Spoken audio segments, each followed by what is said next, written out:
நமஸ்காரம். உங்கள் அன்பிற்கும் அபிமானத்திற்கும் வித்யாபுத்திரன் வி.ஆர். ராஜா குளத்தூர்லேருந்து பேசுகிறேன். எனக்கு 64வது வீடியோ ரிலீஸ் ஆகுது.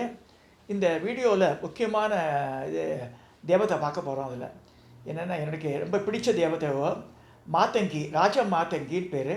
அவளை பற்றி தான் பார்க்க போகிறோம் இன்றைக்கி. அதாவது ராஜ மாதங்கி, ராஜஷியாமளா, மாதங்கி எல்லாம் ஒத்தியை தான் குறிக்கிறது.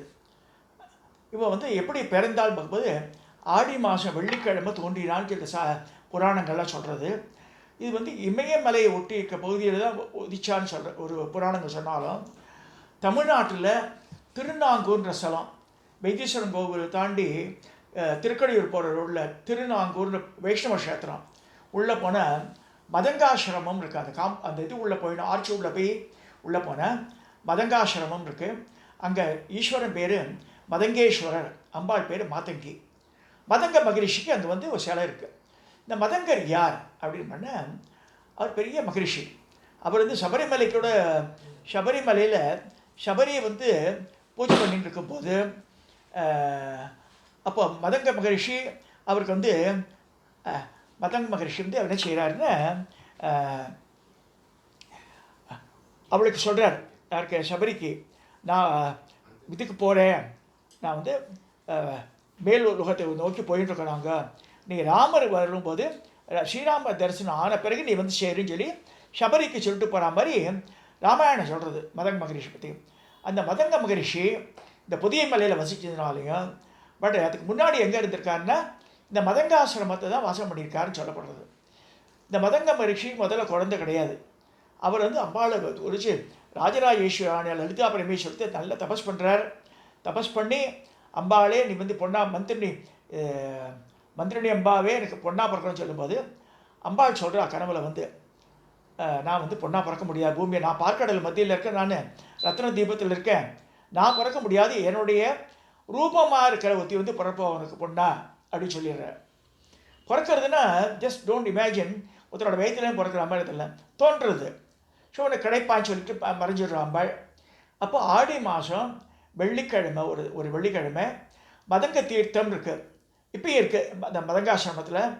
அந்த மதங்க தீர்த்தத்தில் குளிச்சுட்டு அவர் மேலே வரார் எர்லி மார்னிங் ஒரு 5 மணி. அப்போது குழந்தை அழகிற சத்தம் கேட்குறது. பார்த்தா நீலோத்பல மலர் இருக்குது, பெருசாக தாம்பாளம் சைஸுக்கு. அதில் குழந்தை அழுதுன்ருக்கு. பார்த்தா பெண் குழந்தை, அழகான பெண் குழந்தை, ஒரு கையில் கிளியை வச்சுட்டு ஒரு கையில் வீணை வச்சுருக்கு. வீணை எப்படி வச்சுக்கணும்னு தெரியல எனக்கு, பொம்மை வினையாடம் வச்சுருக்கணும், அப்படி அபிஷேகம் பண்ணிக்க வேண்டியதுதான். ஸோ அந்த குழந்தைய எடுத்து உச்சி போடுறார். அது தன்னுடைய 2 கால்களாலேயும் அவரோட மதங்கருடைய மார்பில் வெட்டி ஒதுக்கிறது சொல்லியிருக்கு புராணங்கள். ஸோ அவர் ரொம்ப பரம சந்தோஷம். அம்பாலே வெட்டி ஒதுக்கிறார் அவளை, எப்படின்னா குழந்தை ரூபத்தில். இப்போ நம்ம குழந்தையில பார்த்தா சில பேர் இப்படி பிராண்டும் எட்டி உதவியெல்லாம் பண்ணுவோம், சின்ன குழந்தைகள் தூங்கும் போது.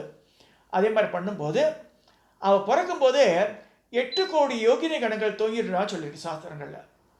புராணங்களில் மாதங்கி தோன்றும் போதே லலிதா பரமேஸ்வருக்கு எப்படி ஒரு ஆபரணத்துக்கு 64 கோடி சொல்கிறோமோ, மாதங்கிக்கு 8 கோடி யோகின கணங்கள் அவள் தோன்றும் போதே தோன்றினாள் அப்படின்னு சொல்லப்படுறது. ஸோ அவள் எல்லாம் வளர்க்குறா மாதங்கியை. அவள் மகரிஷிகள் இருக்கார், ஆசிரமம் இருக்குது, அதெல்லாம் இருக்குது. அப்பேற்பட்ட மாதங்கி இந்த மலரில் பின்னாடி, இது பின்னாடி ரூபம் அது. ஸோ வீணையை வச்சுட்டுருக்கா, 8 கைகள், ஒரு கையில் கிளி, ஒரு சாரிகை என்ற பறவை, ஒரு கையில் நெற்கதிர் பாஷாங்குசம் வச்சுட்டுருக்கா, தாமரை மலர் வச்சுட்டுருக்கா, இது சம்பா நெற்கதிர் சொல்லியிருக்கு. 2 கை வீணையை மீட்டுறா. இதுதான் மகாகவி காளிதாசன் சொல்கிறான். மாணிக்க வீணா முபாலயந்தி மத அலசா மஞ்சுள பாக்விலாசா மாகேந்திரி கோமலாங்கி மாதங்க கன்யா மனசா ஸ்மராமி சதுர்புஜே சந்திரகலாபசே குச்சோந்தே குங்குமராஜோனே புண்ட்ரேஷு பாஷாங்குஷ புஷ்பபாணஹஸ்தே நமஸ்தே ஜகதேக மாதக மாதா மரகதஷ்யாம மாதங்கி மைஷாலினி குறியா கடாட்சன் கல்யாணி கதம்பவனவாசினி ஜெய மாதகனியே ஜெய நீரோத்துத்தியே ஜெய சங்கீத ரசிகே ஜெய லீலா சுகப்பிரியே. ஒருத்தருக்கு சங்கீதம் வரனாலும் சரி, கல்வி கேள்விகள் பெருசானாலும் சரி, எல்லாத்துலேயும் அவள் தான் அத்தாரிட்டியாக இருக்கா. இப்போ நானே சொல்லியிருக்கேன், கவர்மெண்ட்டில் ஆர்டர், பேங்க்கு, கவர்மெண்ட் எங்கே அப்ரோச் பண்ணும்போது நமக்கு சக்ஸஸ்ஃபுல்லாக ஆகணும்னா மாதங்கி பூஜை பண்ணால் நடந்துடும். இது எப்படி சொல்லுறதுன்னா, மனசு தான் மாதங்கி சொல்லப்படும் சாஸ்திரங்கள். நம்ம வேண்டின்னு போகும்போது அடுத்து மனசில் போய் அவள் ஆக்ட் பண்ணுறா. பேங்க் மேனேஜர் லோன் கிடையாதுன்றார். இவர் மாதங்கிய மதம் சொல்லும்போது அவர் மனசில் பூந்துடுறான்னு சொல்லு சாஸ்திரங்கள். ஸோ எதிராளி மனசில் பூந்து இவருக்கு கொடுறான்னா கொடுத்தா நாம் ஒன்றும் செய்ய முடியாது. ஸோ அந்த அப்பேற்பட்ட பராக்கிரம் இருக்கிற பராக்கிரம் சண்டை போடுறதுன்னு அர்த்தம் இல்லை. அந்த மாதிரி பவர்ஃபுல் டெய்டிவோ ராஜராஜேஸ்வரியா லலிதா மகாத்ரிக்கு இவ மந்திரியாக விளங்குறா. அம்பாளுக்கு பலப்புறத்தில் அவள் இருக்கா. அம்பாள் தன்னுடைய முத்திரை மோதிரத்தை அவளுக்கு கொடுத்துருக்கா. முத்திரேஸ்வரியும் பேர். நீ நானும் ஒன்றும் சொல்லிருக்கா. இவ்வளோ இது நிறைய பேர் மீனாட்சி அம்மன் மாதங்கின்னுவா. மாதங்கியோட எந்திரம் மீனாட்சிக்கு பிரதிஷ்டா இருக்குது. நல்லா புரிஞ்சுங்க. மாதங்கி வேறு மீனாட்சி வேறு. மாதங்கியோட எந்திரம் அங்கே பிரதிஷ்டா இருக்குது மீனாட்சி அம்மனுக்கு. ஸோ மோரோவர் பச்சை கலர் புடவை போட்டுப்பா. பச்சை சேலக்காரி ஒருத்தர் எழுதுகிற ஆர்டிக்கலில் கீழாத்து மாமாவோட சொல்லுவார். பச்சை புடவைக்காரி பச்சை சீலக்காரி என்னோ வரும். அது ஆக்சுவலாக அம்பாளுக்கு அடுத்து ரத்த வஸ்திராம்னு சொல்லியிருக்கு. மாதங்கி இருக்கிறது பச்சை கலர், கட்டின்னு இருக்க புடவை சிகப்புன்னு சொல்லியிருக்கு. ரத்த வஸ்திரம் தான் அவள் கட்டிக்கிறா. நல்லா புரிஞ்சுக்கணும். அதனால தான் சிகப்பு கலரில் நான் போட்டு புடவை போட்டிருக்கேன். அவளோட வர்ணம் சிகப்பு, பச்சை. அவள் கட்டின்னு இருக்கிறது வஸ்திரம் வந்து சிகப்புன்னு சொல்லியிருக்கு. அதனால தான் அம்பாள் கோவிலில் போய் நம்ம காரிய சித்திக்காக புடவை வாங்கிக்கிறோம்னா சிகப்பு தான் வாங்கணும்னு சொல்ல சாஸ்திரம். நல்லா புரிஞ்சுங்க. எனக்கு மஞ்சள் கலர் பிடிக்கும், மஞ்சள் கலர் மாரியம்மன் கட்டலாம். இந்த மாதிரி தேவதைக்கெல்லாம் கொடுக்கும்போது சிகப்பு வஸ்திரம் வாங்கி கொடுத்தா காரிய சித்தி ஆகும்னு சொல்லியிருக்கு. நமக்கு ஒரு காரிய மனசில் நினச்சிட. அதே மாதிரி பிரத்யங்கரா அவளுக்கு வந்து நீல கலரில் வாங்கி கொடுன்னு சொல்லியிருக்கு. சௌமிய தேவதைக்கெல்லாம் சிகப்பு தான். ஸோ மாதங்கிக்கு வந்து சிகப்பு வஸ்திரம் தான் வாங்கி தரணும், அதான் கட்டணும். ஆனால் அவருக்கு பச்சை. அது again I want repeat that. So இப்போ ஏற்பட்ட மாதங்கி அதுதான் ஷியாமளாவை காளிதாசன் உபாசித்தான். ஸோ காளின்வா காளி மாதங்கி எல்லாம் ஒரு கூரில் வருது. அதெல்லாம் ஸோ இப்போ ஏற்பட்ட மதங்கேஸ்வரரை கல்யாணம் பண்ணிக்கிறார். இப்போ தூக்கிட்டு வந்துடுறார், வளர்க்குறார். எல்லாம் 5 வயசாக இருது. அந்த காலத்தில் எங்கள் அம்மாக்கே 13 வயசில் கல்யாணம், ஒரு 100 வருஷத்துக்கு முன்னாடி. ஸோ மாதங்கியெல்லாம் வந்து ஆயிரக்கணக்கான வருஷத்துக்கு முன்னாடி. அப்படி 5 வயசு, அந்த காலத்தில் 5 வயசு தான் கல்யாணம். எப்படி பரம கல்யாணிக்கு 5 வயசில் என்ன ஆச்சோ மாதங்கிக்கு 5 வயசு தான் கல்யாணம். ஸோ மதங்கேஸ்வரர் வரார். சித்திரை மாதம் சுக்ல சஷ்டிக்கு வரார் மாப்பிள்ளை அழைப்புக்கு. சித்திரை மாதம் சுக்ல சப்தமிக்கு நடக்கிறது மாதங்கி கல்யாணம். நல்ல ஞாபகத்துக்கு. சித்திரை மாதம் சுக்ல சப்தமி அன்றைக்கி தான் மாதங்கியோட கல்யாணம் நடக்குது. இப்போ முக்கியமான ஒரு விஷயம் நல்லா சொல்கிறேன் கேளுங்க. இந்த மாதங்கிக்கு பண்ணுற நோன்பு தான் வரலட்சுமி நோன்பு. நிறைய பேர் ஏன் இது ஐயங்கார் ஏன் பண்ண மாட்டேன்றா மாதங்கிக்கு சொல்லுங்கள். லக்ஷ்மி ராவே மா இன்டிக்கு, லக்ஷ்மி என் காத்துக்கு வாமான்னு சொல்லிட்டு மன கௌரின்னு வார்த்தை வந்துடும். அதில் லக்ஷ்மிக்கு எப்படி கௌரியும் பேர் வரும், அதெல்லாம் பண்ண மாட்டான். அதே மாதிரி இந்த காதோலை, அந்த பனை ஓலையை பொண்ணுக்கா அவருடைய ஆபரணம் சொல்கிற பனை ஓலையை சுருட்டி காதில் அடைச்சிட்டுருக்கான்னு இருக்குது. சரி, லக்ஷ்மி போட்டுக்க மாட்டாது. அவள் வைர ஓலைன்னு ஐயங்கார் என்ன சொல்லுவாள், வைரத்தோடு சொல்லுவா, வைர ஓலைன்னு வர சொல்லுவாள். அது என்ன ஓலை? ஓலை பனை ஓலை தான் ஓலையாக சொல்ல முடியும். ஸோ பனை ஓலை, கருகமணி இதெல்லாம் வந்து இவளுக்கு தான் உண்டு. காட்டுப்பூக்கள் இதெல்லாம் மாதங்கிக்கு ரொம்ப இஷ்டம். இதை வச்சு தான் வரலட்சுமி நோன்பே பண்ணுறது. இந்த சாருமத்தின்ற லேடிக்கு இந்த கர்நாடகா ஆந்திரா பார்டரில் நடந்த கதை அது. அப்போ வந்து அம்மா சொல்கிறா, அந்த பர்டிகுலர் டேயில் நீ பூஜை பண்ணால் உனக்கு லக்ஷ்மி கடாட்சம் தருவேன்றா. வரலட்சுமியாக நான் வரேன்றா. லக்ஷ்மின்னா லக்ஷ்மி இல்லை, அந்த லக்ஷ்மி சௌபாகியத்தை தருவேன்னு சொல்கிறா. ஆனால் நம்ம ஜனங்க என்ன பண்ணுறது இல்லை, எல்லா லக்ஷ்மி அஷ்டோத்திரம் படிங்க. ஒருத்தனுக்கு யூடியூப்பில் சொல்கிறான் இது பண்ணுங்க, அதை பார்த்தா தலையை பிச்சுன்னு போகிற மாதிரி இருக்கு எனக்கு. மாதங்கிக்கு தான் வரலட்சுமி நோன்பு. நல்லா புரிஞ்சுங்க. லக்ஷ்மி கிடையாது அது. மாதங்கியே லக்ஷ்மி ரூபமாக வெளிப்படுறோம். அதான் லக்ஷ்மி கடாட்சம் வரணுன்ட்டு. That is meant for Matangi. அதனால தான் எலும்புச்சம்பழம், இது காதோலை, கருகமணி, கருப்பு வளையல் இதெல்லாம் போடுறோம் அந்த கலசத்துக்கு உள்ள. ஒரு ஐயங்கார் பண்ண மாட்டாத. ஏன்னா மனகௌரி சொல்லிடுறோம் அதை, அதனால் பண்ண மாட்டாத. இது தப்பாக சொல்ல, அவளுடைய கோட்பாடுகள் என்னவோ விடுங்க, நமக்கு தேவையில்லை. அது அப்போ ஏற்பட்ட மாதங்கியோட இது வந்து திருநாங்கூர்ன்ற ஸ்தலத்தில் முக்கியமாக இருக்குது. அவளோட ரூபம் வந்து இதில் இருக்குது, மீனாட்சி அம்மன் இதில் இருக்குது. ஸோ இந்த இதனுடைய மந்திரம் கிடைக்காது. இது வந்து மதங்க மகரிஷி நிலோத்பலத்தில் எடுக்கிறார். இதை இப்போ எனக்கு வந்து மாதங்கி கிரகங்காத்தில் 2 இருக்குது. ஒன்று வந்து 2 கையோட லகுஷியாமலான்னு வச்சுருக்காங்க, 8 கையோடு கொண்டு வந்தது. அப்போ வந்து அம்பா சொல்கிறா, எனக்கு என் பேர பையன் மூலமாக வந்து திடீர்னு 4 வயசு பையன் ஓடி வந்து சொல்கிறான் ஒரு நாளைக்கு, யாருமே இல்லை ஹாலில், தாத்தா I want to speak to you. என்ன கேட்டால், யூ வில் பிகம் சிக்கு இப்படியே சொல்கிறான் அந்த பையன், இங்கிலீஷ்லேயே சொல்கிறான். இவ்வளோ சாமி வச்சிருக்கேன் தாத்தா, you should worship only one காடுன்றான். இது என்னடா இந்த மாதிரி சொல்கிறது? இது சாமி முகம் தான், இது பேர்லாம் சொல்லி உனக்கு தெரியல சொல்ல, அவன் அபிஷேகம் எல்லாம் பண்ணுவான் கூட கொண்டு சின்ன பையன். இப்போ பண்ண மாட்டேன்றான், இப்போ வயசாகிட்டு இருக்கு. அப்போ அந்த காலத்து சொல்கிறேன், நான் சொல்லி இந்த இன்சிடென்ட் நடந்து ஒரு 4 இயர்ஸ் ஆகிடுது. அப்போ சொல்கிறேன், உனக்கு உடம்பு சரியில்லாமல் போயிடுது தாத்தா, அதனால் இந்த விக்கிரெல்லாம் கொடுத்துருன்ட்டான். அப்புறம் மோகன் குருஜி ஃபோன் பண்ணி கேட்டேன், இல்லைடா அம்பாள் வந்து சொல்கிறான் உனக்கு முன்னாடியே, பி கேர்ஃபுல், நிறைய சேர்த்துக்காத இனிமேன்ட்டார்.